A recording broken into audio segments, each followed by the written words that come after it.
You're listening to the Options Insider Radio Network. For more quality options programs, visit www.theoptionsinsider.com or search for Options Insider Radio Network in your podcast provider of choice. Listeners can also access all of our programming through our mobile app, available in iTunes and on Google Play. Don't forget to follow along with your favorite programs and submit your own questions for the hosts at twitter.com/options, facebook.com/theoptionsinsider, or via questions at theoptionsinsider.com. Gold, crude oil, corn, soybeans, and more.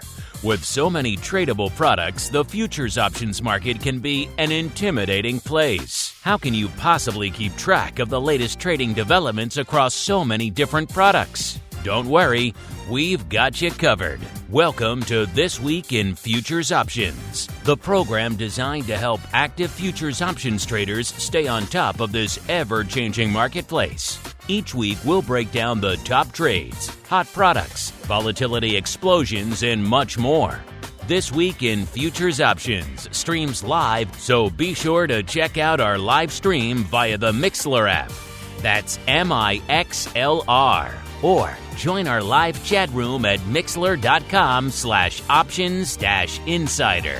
Whether you're an experienced veteran or a newcomer looking to separate the wheat from the lean hogs, This Week in Futures Options has the information you can't find anywhere else. This Week in Futures Options is brought to you by CME Group, the world's leading and most diverse futures and options exchange. For more information and educational resources about futures options at CME Group, visit cmegroup.com/options. This Week in Futures Options is also brought to you by FTSE Russell, a leading global provider of benchmarks, analytics, and data solutions. For more information, please visit ftserussell.com, cboe.com, and cmegroup.com. And now, get ready to break down the latest futures options trading activity. It's time for This Week in Futures Options. All right, everybody. That music means it is time once again for TWIFO, This Week in Futures Options, a program where we break down everything going on the other side of the fence, the futures options side of the fence. Maybe we'll talk some energy. Maybe we'll talk some ag, some equities, some metals. You never know what's going to make it onto the show every week. That's why you got to tune in. My name is Mark Longo from theoptionsinsider.com, as well as, of course, on this fine network. Glad to see so many of you have been joining us and discovering the network over the past few months. Keep that influx of new listeners coming. We love to see all of that. So wherever you're listening to this, make sure you leave a review out there so other folks can continue to discover this crazy program and indeed this fun network in these crazy, turbulent, tumultuous markets that we find ourselves in today. And keep those questions coming. We know you have a lot of them. We'll endeavor to answer as many as we can here on the program today. And joining me to help me do just that, first off, holding down the FTSE hot seat, my cohort, my partner in crime, a.k.a. the Managing Director of Derivatives Licensing over there at FTSE Russell, Mr. Sean Smith. Sean, welcome back to TWIFO, sir. It has been too long, almost exactly a week. It's great to be back. It's always good to be on the show, Mark, and looking forward to having a fantastic discussion today. Really looking forward to it. Yeah, I'm looking forward to it, too, because also holding down the CME Group hot seat today, old friend of the program, hasn't been on in a little bit. He's Mr. Derek Sammann, the Senior Managing Director, easy for me to say, Global Head of Commodities and Options Products over there at CME Group, a.k.a. the guy who oversees all the options over there. Derek, welcome back to TWIFO, sir. It has definitely been too long for you. Thanks, Mark. Great to hear your voice. Always great to be on the program. Sean, always good to reconnect with you, my friend. Well, Derek, I'm not sure if you saw it, but a lot has happened since the last time you've been on the program with us. The world pretty much fell apart. Then it seemed like it was doing better again, kind of falling apart again right now as we speak. A lot of tumult out there in the market. So before we dive into some other stuff, just catch us up. What's it been like for you as the guy who's kind of been overseeing all things options at CME as we saw the madness unfold going into March, limit down every day, then the almost equally mad ascent back up to the level we are right now. So we saw things like pandemic, we saw civil unrest, we saw negative options. I mean, all sorts of crazy things have unfolded since the last time we chatted, Derek. So give our listeners a little bit of a glimpse of what's it been like for you over these past few months. Not enough hours in a day, I'll tell you that. This has been, we all want to see volatility and healthy levels of volatility. We've had that in spades over the last 4 months, and I think we're feeling pretty good about going into February, and then all of a sudden things started to go a little bit crazy with the pandemic, and that just has bred a whole different set of issues. Really had a huge impact on volatility and uncertainty. And listen, derivatives this is what we're built to do. We're built for markets exactly like these, where there's a great deal of uncertainty, where the next, where the next 1,000 points in the Dow is, where the next $8 in oil in, where the next, 8 points in VIX is. Today's a great example to be talking to volatility. It's almost emblematic of what we've seen this year. But short answer, Mark, it's been a phenomenal year. Our year-to-date volumes through end of May are up 13%. And, despite the fact that equities has really been, a significant story this year, equities is only our third fastest options asset class this year. Our metals business is up 53% year to date. Our energy business up 43% year to date, and equities up 38%. So we're seeing good, healthy, strong growth across the asset classes that really have seen the bulk of the volatility, and frankly, the volatility of volatility moves over the course of the year. Really happy to see that not only the business growing healthily globally, while we're up 13% across the board on a global basis, our non-U.S. business continues to be setting the pace of growth. Our European business is up 48%, doing almost 800,000 contracts during the European trading day, which is a significant sum. That's as much contracts in total that we were trading in aggregate probably just about 6 or 7 years ago. So we're doing close to just about 4.5 million contracts year to date on an average daily volume basis. Open interest is up a little bit from year end, which is great to see. So we're seeing very much a risk-on environment across the board. And as I said, the bulk of the volume growth surprises a little bit of folks is on the metals and energy side, followed closely by equity. So it's a great time to be running a franchise that's got the benchmark asset class coverage on the options across the board. And we're certainly seeing our customers react well and use all of our products across the board to manage what is an unbelievably volatile market right now. Yeah, Derek, those numbers would be impressive, I think, in any normal scenario where CME was operating as normal, but these are clearly not normal times. Every time you come on here, you mention a lot of the non-U.S. hours. You also mention what percentage is going up on Globex, and right now for the last few months, that's been effectively 100%. Who would have imagined? I certainly wouldn't have, that we would see volume like this, numbers like this, and all of it effectively being transacted on an electronic platform, effectively on Globex. Are you as surprised as I am, Derek, that we've been able to see the numbers we have despite the fact that it's been effectively an unprecedented electronic environment for the last few months?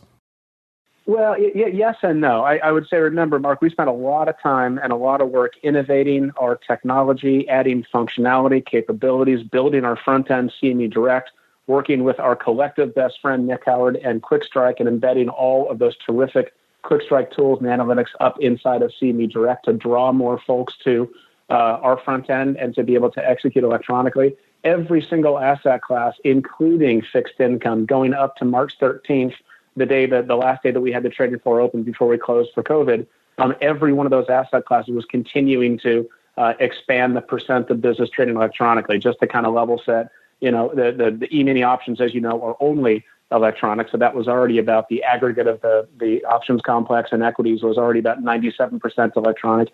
FX was already at 99%. We had ags already in the low 80%, metals also in the low 80%.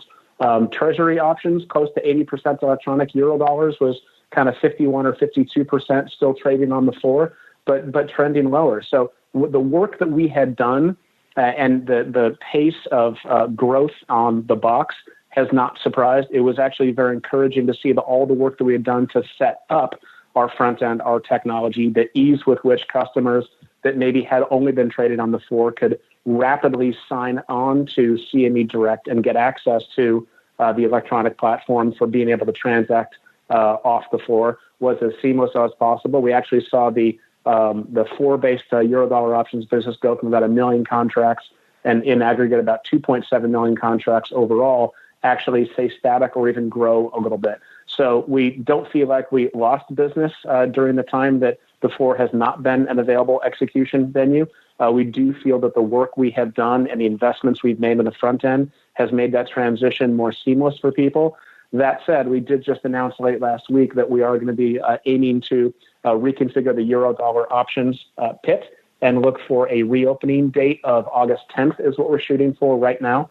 At this point, all other trading, open outcry trading pits will stay closed until we have the phase 5 reopening order from the state. But until then, we're working on the basis for the best possible way to find socially distanced capabilities for the euro-dollar options traders in about mid-August or so. And, between now and then, we're just continuing to see business continue to grow, I think, very comfortably on our own front end, CME Direct, other ISC front ends, and that business grow across asset class. So the answer is yes and no. You hope for the best and plan for the worst, and I think this is a great example of that having been the case and the business being able to transition with customer need and serve that customer base through what's been a pretty unprecedented amount of volatility and change. Unprecedented indeed. Well, you kind of just touched on it, Derek. You guys made a lot of news this week when you announced you finally have a date for the return of the floor, at least the return of the Eurodollar pit, which is, of course, the big dog, the one everyone's been asking us about. Obviously, a lot of the complex paper goes up in Eurodollars as well as, of course, in the S&P. Walk us through really quickly, because I know we're coming up against it really quickly, how you guys made that decision to only focus on the Eurodollars for now as opposed to something like the S&P that also have complex flow, and how you decided on this date of August 10th. Yeah, well, I think that we've needed to pay focused attention to what is keeping social distance requirements across all the folks in that pit. As you know, the Eurodollar options pit is the single largest pit that we have. So being able to accommodate social distancing that many people, it means that that's the group that we can accommodate. So it's also the market that's got the most amount of business that pre-close of the floor back on March 13th or closure on March 16th was the market that still had over 50% of that business trading on the floor. So we're focusing on the biggest first, where we can safely accommodate the appropriate social distancing physical measures on the floor to accommodate that group. So that's how we landed on that particular piece going forward.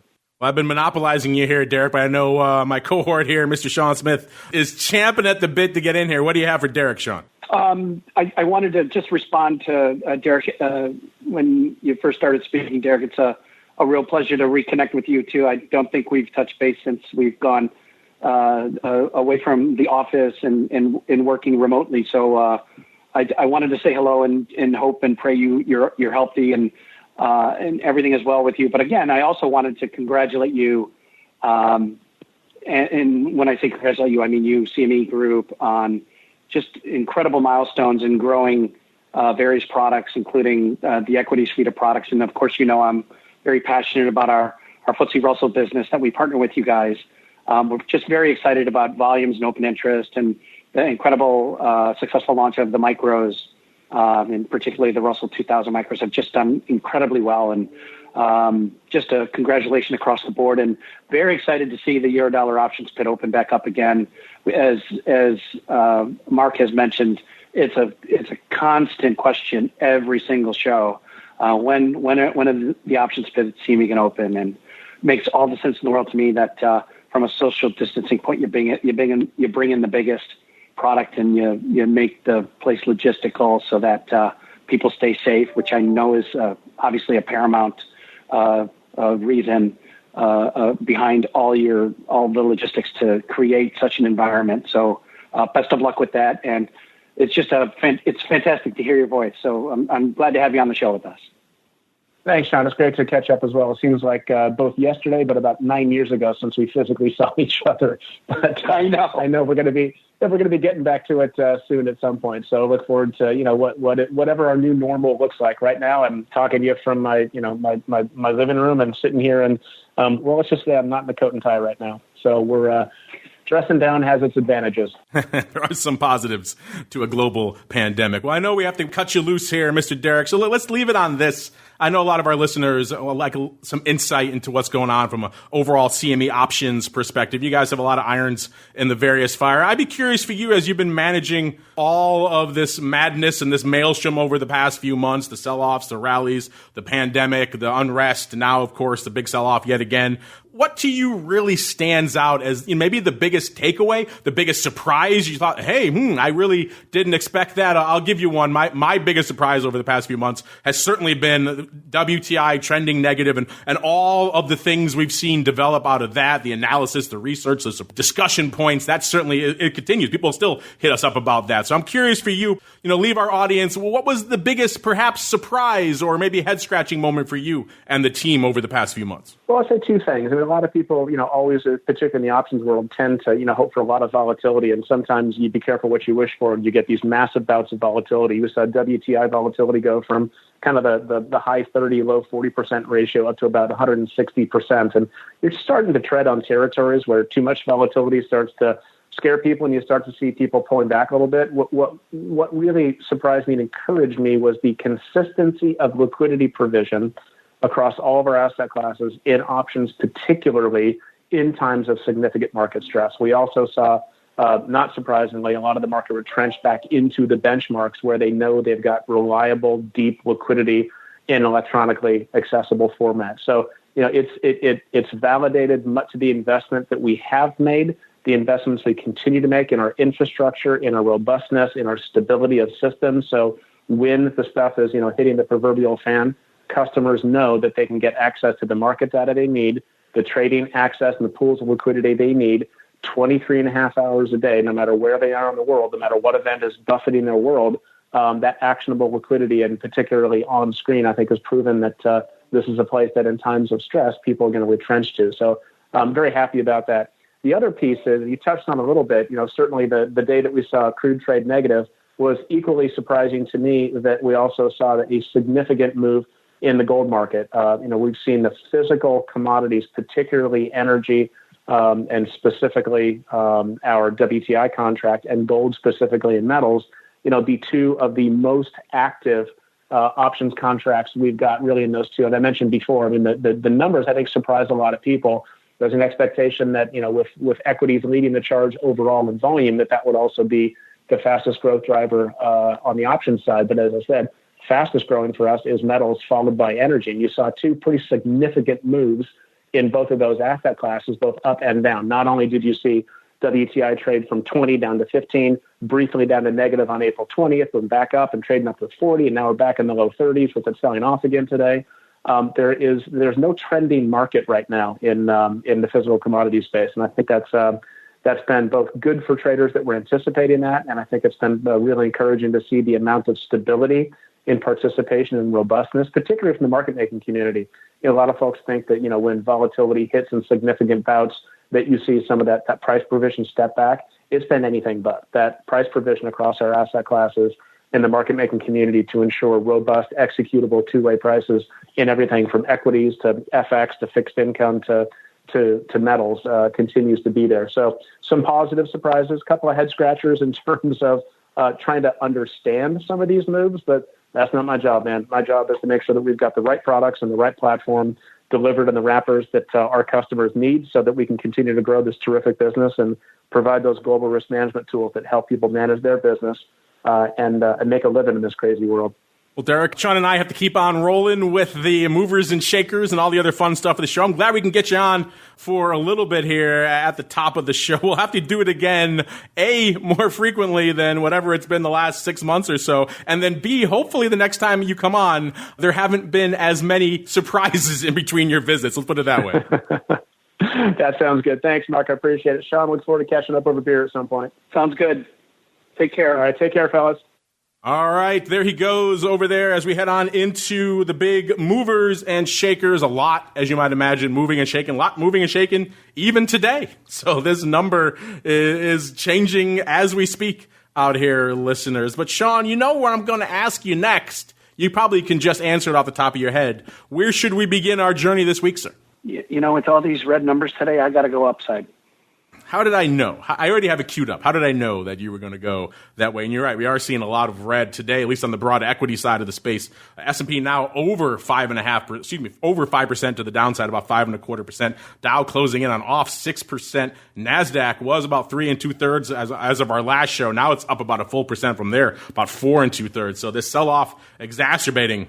Crude taking a bit on the chin too. We'll get to that in a little bit. But let's look now back over the course of the past week. This was as of the start of the show. It probably has changed even since then, but you gotta draw that snapshot somewhere. Let's start on the light side. Number 5 to the upside. So the least mover on the upside this week was the yen dollar at up about almost 2.5%.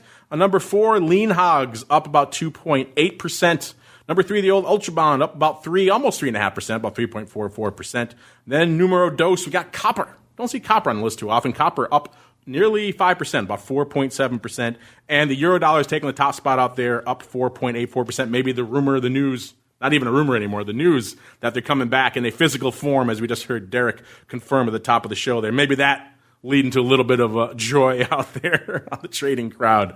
Let's go to the dark side out here. And now let's go rough rice land. Rough week yet again for rough rice, off nearly 5%, 4.9% to be precise. Number 4, KC wheat. Rough time here on the ags this week. KC wheat off 5 and about 1/3%. Number 3, some little product, I'm not familiar with this one, Russell 2000, I don't know what that one is. 2,000 of something, I think it's 2,000 hogs. They get together and they weigh them, they take an average. Whatever it is, it's off nearly 5.5% this week. Once again, small caps leading the dance to the downside, pretty much. Almost leading the dance, I should say, because it got edged ever so slightly by the only other equity that really keeps pace with it, and that's the S&P Mid-Cap 400. It's not an index anyone really talks about or tracks or really utilizes to any capacity, yet it's off about 5.5%. And there probably is something to that these days, because we've been saying for a while now in the S&P land that it's really the S&P 6. It's the top names. It's your Facebooks, your Amazons, your Apples, all these names that are up there that are just dominating the kind of top, tech-heavy top of S&P. Take those out, and you really don't have a lot left. And that's kind of what the S&P mid-cap is.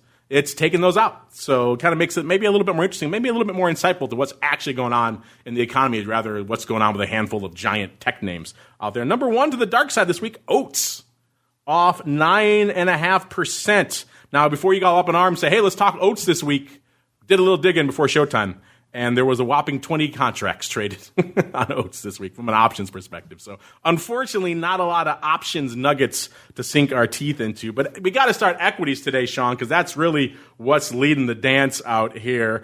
Coming into showtimes, this has probably changed even in the last few minutes. In fact, let's see if we could get an updated quote out there. Yeah, it has, because VIX, as of not too long ago, was about a little bit shy of 33. When we first broke this down. So that put it up about 7.5 points from our last show. As of right now, it's at about a 37. It puts it up another about 4 handles, or up over 11 handles, 11.5 handles from this time last show. So a big move out there in VIX land. Obviously, RVX moving a little bit as well.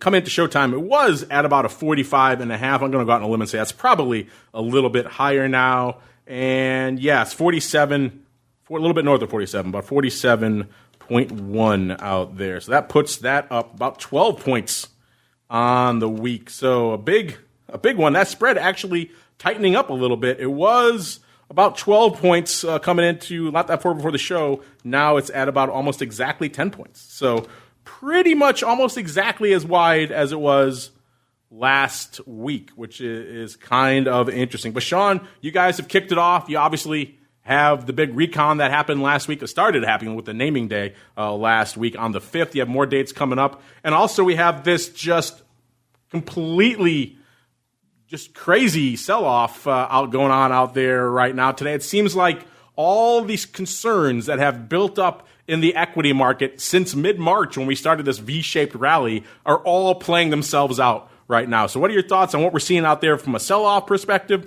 what you're hearing anecdotally from the clients and people you're talking to as all this madness and volatility unfolds, and also what do you got in store for us on the recon front, sir? A lot to unpack there. Well, it's an incredibly volatile day. Volatility is popping again, and I'm sure when we discuss the VIX RVX spread later in the show, we'll see quite an increase there in that spread. It is it's an incredibly strong to the downside day, and of course, as we talk about small caps, the Russell 2000 is it outperforms to the upside, and it also accelerates to the downside. And I think the last number I saw was down 6 or so percent, a little more than the numbers we discussed earlier in the show. But recon is happening, and we had additions and deletions occur on Friday, and we have that the small cap and large cap, the Russell 1000 and the Russell 2000, creating the benchmark of the Russell 3000. The list has 143 projected additions and 205 or so projected deletions. But again, these are preliminary numbers based on our numbers from June 5th. Interesting note is technology still dominates the large caps, with three of them topping over $1 trillion in market cap, those being Microsoft, Apple, and Amazon. And another interesting note is the smallest company in the Russell 3000, the cap is below 100 million. So there's quite a range in market cap between the smallest capitalized stock and the largest, right? So it's really interesting dynamics and really interesting times for these for the Russell 3000 complex. You have to watch the Russell family as it realigns, because the methodology really does a fantastic job of keeping the indexes relevant to the U.S. economy and representation of these indexes.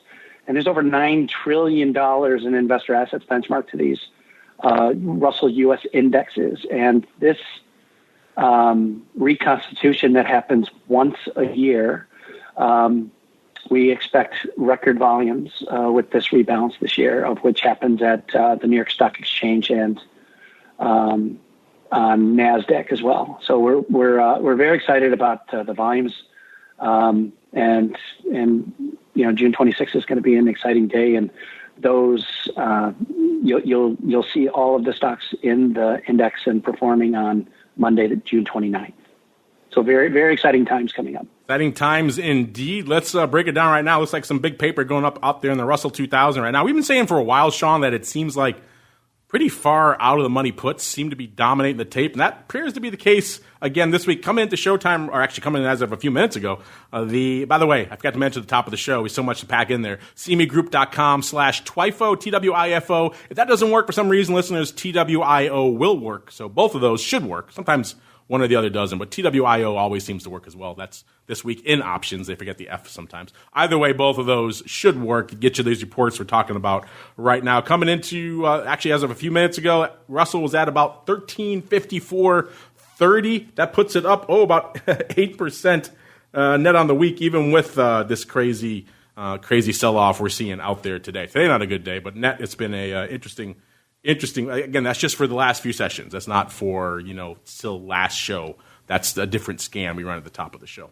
But right now, despite the fact that we're at around a 13 double or so, it's far out of the money puts, Sean. It's 9 double puts in June and 965 puts in July that are dominating the tape, about 1,470 of each. So they line up pretty close. So I'm going to go out on a limb and say that's probably a roll. When I dig into the 9 double puts, it seems like that is the case. Someone closed out about 1,470 of those on Wednesday. Exact same day, we saw about 1,470 of them going up out there in July. So they got a little bit tighter, 10 points closer to the at-the money. When you're talking that many handles out of the money, I'm not sure if 10 handles really means much, but they did. So they rolled, sounds like, Sean. So they're keeping this, I guess you can call it a weird hedge. It could be a premium harvest, but it seems like it might be a hedge out there. Again, we don't have a side on this. I'll have to dig in a little bit longer. Does this surprise you, Sean, that it's still these far out-of-the-money puts that are still dominating the tape for thousands of contracts here this week in the Russell 2000, sir? Not at all. This is, I would call definitely a hedge, but also, we get that question all the time, you and I. Is it a hedge or is it harvesting? And the answer is yes, because of this. You find the skew in the downside puts pretty rich with the Russell 2000. So you have both. You have someone very interested in having some extreme downside protection, which is always good to protect investors, and you have an opportunity to capture some risk premium. So there's definitely the appetite and the desire to harvest volatility. So I think you've got both sides of that trade there.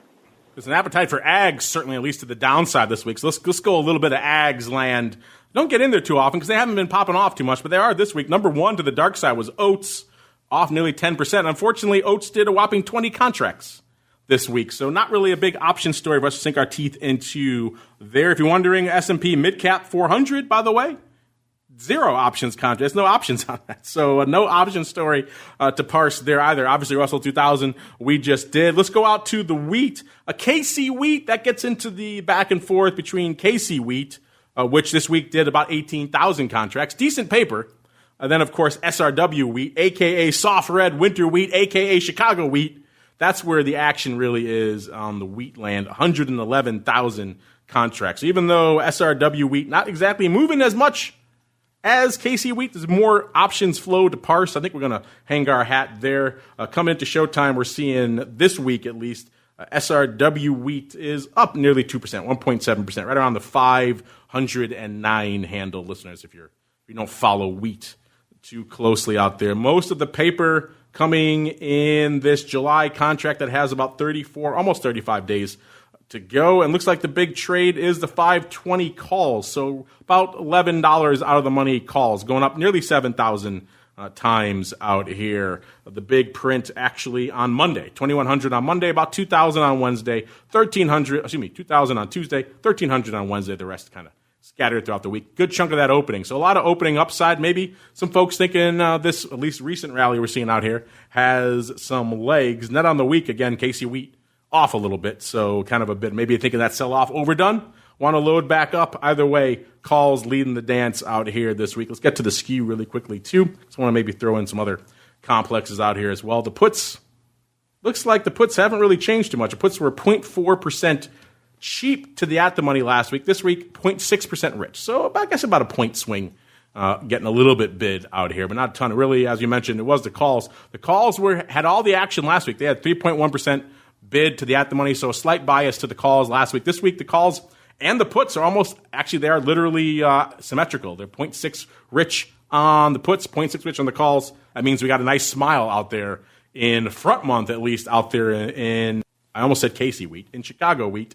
Which means the market kind of a bit of a coin flip right now as to where we're going out there, which is always kind of interesting. You don't see that in the equities or other products too often. So when we see these nice bits of symmetry lining up, they always are kind of interesting. Vol up a little bit as well, up about 1.3. Gets us up a little bit north of 27 out there from an implied vol in the wheat out here. Let's keep rolling with, let's see, a lot of interesting names lighting up our movers and shakers this week. Rough rice, same deal, unfortunately, listeners, 307 contracts.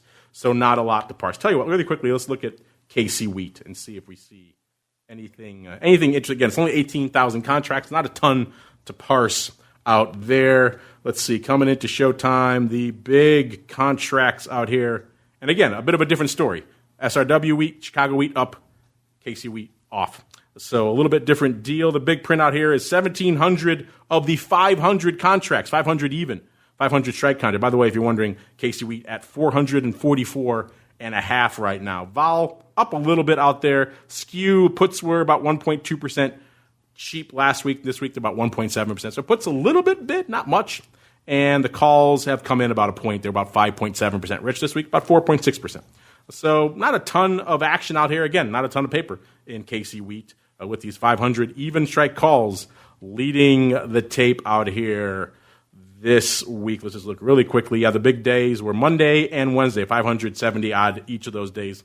Slightly biased towards opening, but seemed like a lot of back and forth on that strike, quite frankly. So again, not a lot of paper to parse, unfortunately. That's also the case with copper, number 2 mover to the upside at about 1,100 total contracts here on the week. So let's do it, Sean, because we're just talking Eurodollars at the top of the show. Let's go to the big dog. Let's go to the big one. If you want to find it for yourselves, listeners, go into rates and the drop-down U.S. rates, Eurodollars right there at the top of the list. It'll be very interesting, Sean. The listeners have been asking us for a while, what do we think is going to happen when the pit comes back? Now we'll have some concrete data coming up as of August 10th. We'll know for sure. Very interesting that they chose to focus just on the Eurodollar pit. Obviously, that's the big dog over there. You can make an argument probably for the S&P as well. SIBO is bringing back the SPX, so I'm guessing CME will probably want to bring back the S&P pit in some capacity next, but the big dog's got to go first. and that is the Eurodollars coming into showtime right now. We mentioned, as of last show, we were up quite a bit in the Eurodollars, up nearly 5%. As of right now, we're seeing it effectively unched, 99.68 or so out there, for those of you who don't watch Eurodollars too often. Again, the paper out here is pretty astronomical compared to what we're talking, 200-odd contracts, 18,000 for KC wheat, 1,100 for copper. We're at 2.75 million right now for the week in Eurodollars. That's actually kind of light, listeners, so that shows how much paper we got going up out here. The big month, or I should say contract to go, is the June contract that has about 23 and a half days left, doing almost 20% of the paper, 19.5%. Seems like the big trade out here this week, Sean, kind of lining up with where we are in the underlying pretty nicely. We're at about 99.68, 99 and three-quarter calls, leading the dance with 191,000 contracts. Yes, I said that right, listeners. 191,000 contracts just in this one call contract out here. $1.21 in the 98, 98 and 7/8, and we kind of go down from there. So a lot of paper lighting it up. We'll stay at these 99 and three-quarters for a second. The big day was actually today. 98,000 contracts. Kind of interesting. You know, we saw the Fed do their dance earlier this week. So a lot of interesting stuff going on in all things Eurodollars. Mr. Sean, let's get to, I think we probably should do a little bit of crude. What do you think, sir? I couldn't agree more. Let's talk crude. All right. We won't be crude, listeners. I can't speak for Sean. You never know with him. But coming into showtime, again, we saw WTI. Actually, a rare week where energy was not on the biggest movers and the shakers out there, listeners, which is kind of interesting. But overall volume, pretty active week out here. Yet again, WTI, 411,000 contracts. So despite the fact that net movement hasn't happened, of course, at about 33 and a quarter out there in the old WTI contract right now. Vol is actually off on the week, which is kind of interesting, given all that's going on out here.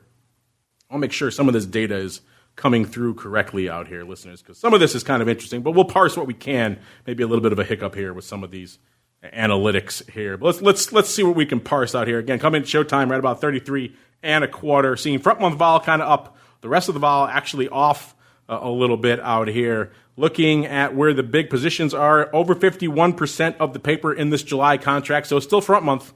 That's still where the action is, which is not surprising. Everyone was worried, would we see a repeat of what we saw in May with the front month going negative out there in June? So far, it didn't happen. It doesn't seem like July is trending that way, at least anytime soon. 30 puts, though, are where the action is. Listeners, nearly 16,000 contracts. The lion's share going up. Looks like today, about 5,300 contracts. Again, 30 puts seem to be where the action is. Nonetheless, going on out here. Let's see if we can find some funky prints. 25 puts doing a fair amount of volume out there in August with about 10,000 total contracts out there. So if you like some weird strikes, 25 puts, kind of where the action is. Let's parse the SKEW really quickly. Last week in this July contract, we saw the puts were really rich, 14.1% rich. This week, they're at about 7%. So they've come in pretty much about half in terms of the bid to the puts. So interesting stuff out there. Calls were about 11.6% cheap last week. This week, 9.8% cheap. So we've got a little bit of a bid, not much, a little bit of a bid out there. So they're still cheap. That's effectively. So the calls not getting perhaps the bid or the love or the hope that some folks out there, I know who are on the crude bull side, were hoping they would have. Of course, today's not a day for the crude bulls out there, listeners. It's a day where it seems like the bears have the bit in their teeth and they're running away with it. Let's see if we can run away with a little bit of your feedback. It is time for your futures options feedback. It's time for your questions, comments, and insights. It's time for Futures Options Feedback. Submit your questions at twitter.com/options, facebook.com/The Options Insider, stocktwits.com/Options Insider, or via questions at theoptionsinsider.com. You can also submit your feedback via our Options Insider Radio Network mobile app, available for iOS, Android, and Kindle Fire devices. You can even ask your questions live every Friday at 3 p.m. Central via our Mixlr chat room. So grab the Mixlr app or just search for Options Insider at Mixlr.com. That's MIXLR.com.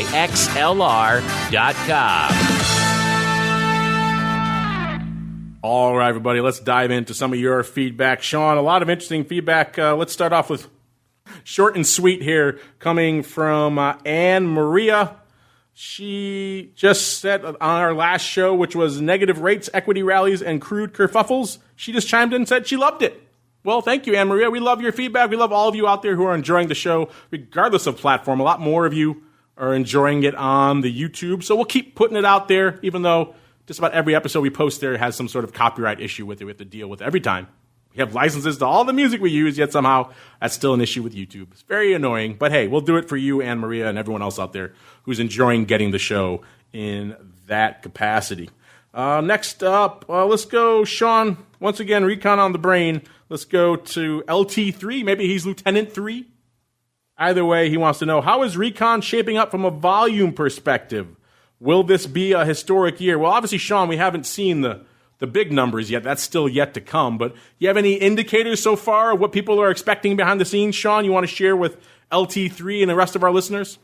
Well, I would have to say, due to the volatile markets we have been seeing this year, that I anticipate record volume around this rebalancing due to some big changes within our U.S.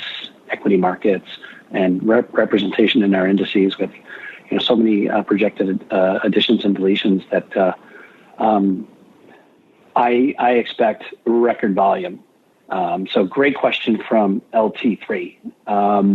LT3, Lieutenant 3, is that what you thought? I'm always trying to get into these acronyms, but it's going to be very exciting. And June 26th, we have topped that record the last 4 years in a row. But with the volatility and the shifts in the markets that have been happening, I'm anticipating record volume, and I think the market is anticipating record volume. But again, this all happens on the closing bell within the closing cross at NASDAQ, and that mechanism is fantastic. And we do the same at New York Stock Exchange. So this is a rather very, very exciting moment in time at the bell to see these numbers cross and transact. It's actually very exciting. And the NASDAQ is going to be having a virtual closing ceremony. So again, this is all going to be really interesting this year. It will be indeed. So stay tuned. We'll get you your dates in a little bit for what to look for next. Speaking of next up, we got back O $.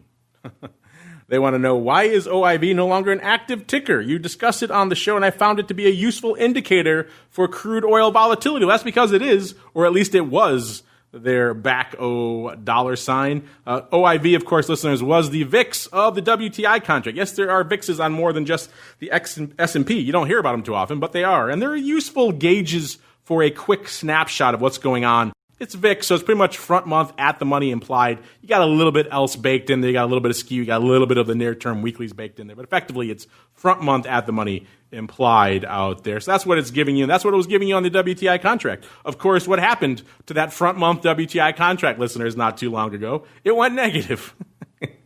And guess what? What these models are not really designed to price into and take account for. Of course, negative pricing out there. So that pretty much broke things out there in OIV. I believe it halted back as soon as that contract went negative. And it is, as of now, still halted around the 200-plus level where it kind of shut down last time out there. So unfortunately, yeah, it's halted. I really don't know why it is still halted. Obviously, crude is no longer negative. They should be able to disseminate that. Maybe that just broke them literally. They can't handle it anymore. It was too shocking of a development for them to bring it back. Either way, as of right now, unfortunately out there, everyone who likes this type of thing, unfortunately, we are seeing that OIV still halted. So there are other things you could do. Obviously, you can go pull up the TWIFO report for yourself and pull up front month at the money crude to see exactly what's going on for yourself. Could be energy, could be whatever you're looking at out there. You got to do a little bit of legwork then to find it yourselves. I'm trying to find some of this data for you myself right now, listeners, and things are not playing ball with me because things are so insane out there in the markets right now that it's really slowing everything up. There we go. All right, this looks a little better. Before, when I was doing some of those metrics, listeners, it was showing me, for some reason, dates of May 18th through May 22nd all of a sudden. So a little bit of a glitch in the system there. It seems to have worked itself out now. Obviously, these are insane markets, so maybe a little bit of that to be expected. So let's get you a little bit of some updated metrics. Like BIGDOGG wants to know, is S&P SKEW showing a strong inclination for hedging at these new all-time highs? Loving the network, long-time listener. Well, thank you for that, BIGDOGG. Keep the love coming. Keep listening wherever you listen. If you like what you hear, put a review out there. Now I'm a little bit happier about these stats, listeners. I was a little bit concerned when they were showing me dates in May. It didn't seem like it made sense. It didn't seem like it could be right, but I wanted to make sure. So now we got the right dates being disseminated out there. And looking at S&P SKEW, let's go out there right now. The E-mini S&P is obviously off about 5.5%. Let's see here. Look at the SKEW. The big contract's going to be in the weeklies, listeners. That's still the case with the 1 day to go contract doing 26, almost 27% of E-mini paper. Today's a weird aberration. We're seeing a massive sell-off. So unfortunately, it's going to skew, pun intended, those numbers a little bit today right now. So let's go out a little bit. Let's go out a whopping 7 days. Let's go out to the June contract. That has about 24% of the paper out there today. And let's look at the SKEW. Last week, the puts were 16.5% rich. The aftermarket this week, they're about 15%, 14.7%. So the puts have actually come in a little bit. Let's see. The calls were 12.1% cheap this week, 7.6% cheap. That might surprise you. A, this is the contract with about 1 week to go, so take those SKEW numbers with a big grain of salt. But B, sometimes as you move down the SKEW chart a little bit, usually not right now because this is a very aggressive move, so usually we see the vol pop. But if you sell off and then maybe hover around those levels for a little bit, you might see exactly what we're seeing, which is the put wing actually coming in a little bit. It takes a lot of aggressive movement to really make you deviate from the SKEW chart and get really aggressive on the vol front. Sometimes if you move down that SKEW chart a little bit, you're going to see where you're moving to, that vol actually come in. That's in a quiet, tranquil market, and if it happens aggressively like it happens today, usually you don't see that, but again, these are somewhat unprecedented times out there. So right now, actually, in the most active contracts, it seems like people are taking some puts off here, LT3, which is not surprising. They probably were hedging going into these big all-time highs. We've certainly been advocating for that. We were hitting new all-time highs, 10,000 in the NASDAQ, crazy levels. So I'm not surprised that people would be taking some puts on and probably be taking some of those off right now as well. So yeah, unfortunately you asked us on a day when the world is on fire, and so it's kind of hard to parse SKEW because the horse has kind of already left the barn. But yeah, about a week ago we saw a little bit more bid for the puts. So there were definitely people lining up for the puts last week, which is, again, not surprising. We were approaching new levels in the S&P. So when you see that, you're going to see some crazy action here. May, Sean, another one for you here from, people got recon the brain. May wants to know, with the crazy markets and everything unexpected going on in the world, why don't you reconstitute the index? I'm assuming she means the Russell 2000. But maybe she wants Russell 1000. Who knows? But why don't you reconstitute the index more than once a year, Sean? Why do you stick to this rigid schedule when the world is on fire, sir? That's a great question. And there's a lot of thought that has gone into why we reconstitute our products once a year. And it's, for one thing, it's from a cost basis, it's from a transactional perspective, it's kind of expensive. Number two, we think our methodology has worked, and we talk to our clients all the time in regards to methodology and how we calculate our indices, and also the methodology into reconstitution. And we are really driven by what our investors want and what the market wants. And it has worked so well on an annual basis that it is definitely the methodology that we're going forward with. But we always listen to our clients to see what they think would be optimal for the methodology and the recalculation of our indices. So great question. And if you look globally, we have different methodologies around the world, and some indices are reconstituted more than once a year. So there's client demand for both, and we support annual and additional reconstitutions more than once on an annual basis with some of our other FTSE indices. So it's a methodology that works, and we have an investor base and a client base that is very happy with the methodology that we have in place. So that's the true reason why we reconstitute once a year. All right. Since we're getting so many, I'll allow one more on the recon here, Sean. People have recon on the brain. This last one comes from Mar1022, Mar1022. Any expectations for the markets once the recon happens? Interesting question. We know it mostly takes place kind of in the after hours, but still, Sean, any thoughts from Mar here about any expectations going forward around this most crazy and tumultuous of recon, sir? There's always the question, does recon cause volatility as it happens, or what do you do during really volatile times? And again, the methodology that we have in place to have this transaction happen on the closing bell on Friday, June 26th, kind of takes the vol of that transaction out and makes it just a really fantastic, seamless transaction from the indices to the reconstituted indices. So when the markets open on Monday, June 29th, you've got Russell 1000 and 2000 trading, and those lists will be published Monday, June 29th, when the reconstitution takes effect. And those reconstituted indexes will begin to operate. Again, we don't forecast volatility, but markets are going to be volatile when they're volatile like they are today. So we don't forecast that. But the fact that we have this transaction on the close on the 26th eliminates that volatile scenario from happening with this transaction every year. All right, Sean. Unfortunately, that music means we come to the end of Recon Question Palooza, a.k.a. TWIFO, this week. You guys have a lot of questions about a lot of topics, a lot of things popping off this week. It's a crazy day, crazy time. We get it. Keep those questions coming. If we can't fit them all into this show, we'll get them into other shows. We're doing our ablest to answer your questions. Boot camp questions this week. We did option block questions this week. We did OPR, I believe. Everyone's answering questions, so we'll answer more on vol views tomorrow. So keep those coming. We love to hear from you guys. Sean, you kind of mentioned it earlier.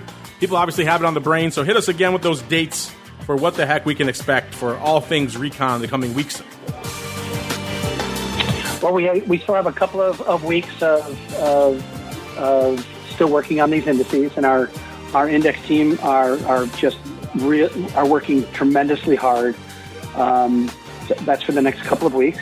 And then June 26th, we have the reconstitution at the closing bell. And Monday, June 29th, we open with the new indices. So interesting times coming. It's all very exciting.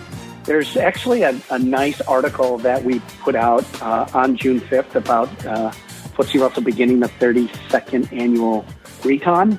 And I actually sent you the link, Mark, to you and Gene. So feel free to forward that out. It's got a link to our recon website where you can get fantastic information on the FTSE Russell website. You can also reach out to me at smith@FTSERussell.com. I'm happy to answer any and all of your questions in regards to recon. But we have some really exciting times coming in the next couple of weeks, and really looking forward to just a fantastic recon. And again, feel free to tweet or send out this link that I just sent you. So again, anybody has any questions, you now know how to find me. There you go. smith@FTSERussell.com. You guys got all these recon questions on the brain. Hit them up. the man explain it to you in more detail. FTSE Russell, FTSERussell.com, the place to go. For those reports, we'll tweet out the link and share it for all of you guys out there who follow us as well. You guys know where to go to find CME, just CMEgroup.com. You want all that data, CMEgroup.com/TWIFO. Like I mentioned, looks like sometimes all this craziness right now might be updating a little bit slowly. So if you're doing those TWIFO reports, make sure you keep an eye on the date range it's showing you up there on the top, just to make sure everything is rolling along for you out there. But it should be working on a day that isn't completely insane like we're seeing right now. If you have more questions about what's cooking over there with the pits and everything, and electronic trading, negative options, all that fun stuff, CMEgroup.com, the place to go, /TWIO or /TWIFO, generate the reports for yourself. On behalf of Sean and Derek and indeed myself, I thank all of you out there for downloading, streaming, subscribing, for sending in questions, for listening live, all the fun stuff that you do. Keep it coming. And we'll see you back here tomorrow for Volatility Views, 1 p.m. Central, 2 p.m. Eastern. And then on Monday again, we kick it off the whole week with the option block. And we're right back again here on Thursday for more of This Week in Futures Options. This Week in Futures Options is brought to you by CME Group, the world's leading and most diverse futures and options exchange. CME Group's markets help individuals and businesses around the world manage risks and seize opportunities. CME Group offers the deepest and most liquid options on futures across all asset classes, including interest rates, equity indexes, foreign exchange, energy, agriculture, and metals. For more information and educational resources about futures options at CME Group, visit cmegroup.com/options. This Week in Futures Options is also brought to you by FTSE Russell, a leading global provider of benchmarks, analytics, and data solutions. Investors in the U.S. and around the world are using FTSE Russell indexes to benchmark their investment performance and create investment funds, ETFs, structured products, and index-based derivatives. Many Options Insider Radio Network listeners will be familiar with the Russell 2000 Index. Russell 2000 futures and options are currently trading on the Chicago Board Options Exchange and CME Group. For more information, please visit FTSERussell.com, CBOE.com, and CMEGroup.com. This broadcast is intended for informational and educational purposes only and does not constitute trading advice or the solicitation of purchases or sale of any futures or options. The rulebook of the applicable exchange should be consulted as the authoritative source on all current contract specifications.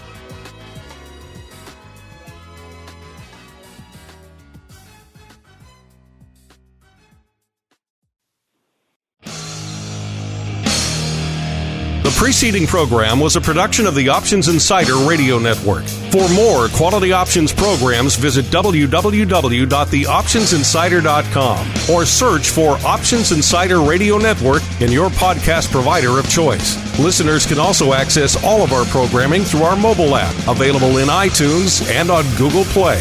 Don't forget to follow along with your favorite programs and submit your own questions for the hosts at twitter.com/options, facebook.com/theoptionsinsider, or via questions at theoptionsinsider.com.